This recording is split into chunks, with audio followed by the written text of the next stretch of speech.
ஒரு இயக்கமாக இயங்கி வந்த இந்த நாஞ்சில் சம்பத்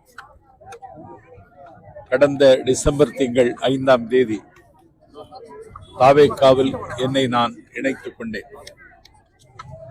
தாவேக்காவில் இணைத்துக் கொண்டதற்கு பிறகு நான் பேசுகிற முதல் பொதுக்கூட்டம் மாம்பாக்கம் பொதுக்கூட்டம். மாவட்ட கழகத்தின் மதிப்பிற்குரிய செயலாளர் விஜய் மோகன் அவர்களும் தலைமை தாங்கிய தம்பி அசோகனா சிவகுமாரும் இந்த கூட்டத்தை மிக சிறப்பாக ஏற்பாடு செய்திருக்கிறார். ஒரு மிக நீண்ட இடைவெளிக்கு பிறகு மக்கள் மத்தியில் பேசியதைப் போல நான் உணர்ந்தேன்.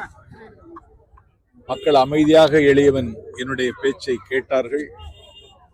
தமிழ்நாட்டில் ஆட்சி மாற்றமல்ல, ஒரு அரசியல் மாற்றத்திற்கான அறிகுறியை மாம்பாக்கத்தில் கண்கூடாக கண்டிருக்கிறேன்.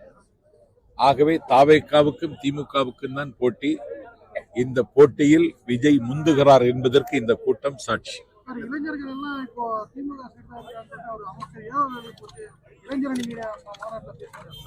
இளைஞர்கள் திமுகவில் இருக்காங்கன்னா இதை விட ஒரு பொய்யை வேற யாரும் சொல்ல முடியாது. இளைஞர்கள் பூரா தாவேக்கா பக்கம் இருக்கிறார்கள் என்பதை நாங்கள் ஒவ்வொரு கூட்டத்திலும் நிரூபித்துக் கொண்டு வருகிறோம். திமுகவில் இருக்கிற இன்றைக்கு வந்திருக்கிற இளைஞர்கள் எல்லாம் 1000 ரூபாய் பேசி அழைத்து வரப்பட்ட இளைஞர்கள்.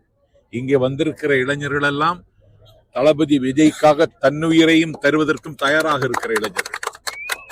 அதனால இளைஞர்கள் தாவேக்காவில் தான் இருக்கிறார். ஒரு மாதத்துக்கு முன்பு விஜய் தற்கூரி என சொல்லிருக்கீங்க. அது சம்பந்தமா இப்போ அவரு சாட்டை துறமாறு ஒரு விமர்சனம் பண்ணுவாரா சார்? அந்த மாதிரி அனாதைகளுக்கு பதில் சொல்ல விரும்பவில்லை.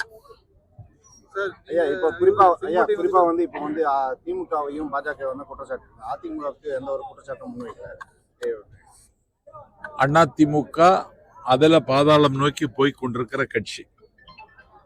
அந்த கட்சியில் இருக்கிறவர்கள் சத்தமில்லாமல் தாவேக்காவில் தன்னை இணைத்துக் கொள்கிறார்கள். மாம்பாக்கம் கூட்டத்தில் கூட ஒரு தம்பி அதிமுக இணைந்து கொண்டார். ஆகவே மக்கள் திலகம் எம்ஜிஆருக்கு பிறகு தாவேக்காவின் தலைவர் விஜய் அவர்களை எம்ஜிஆராக பார்க்கிற அதிமுக தொண்டர்கள் அலை அலையாய் அணி அணியாய் தாவேக்காவுக்கு இணைந்து கொண்டு வருகிறார்கள்.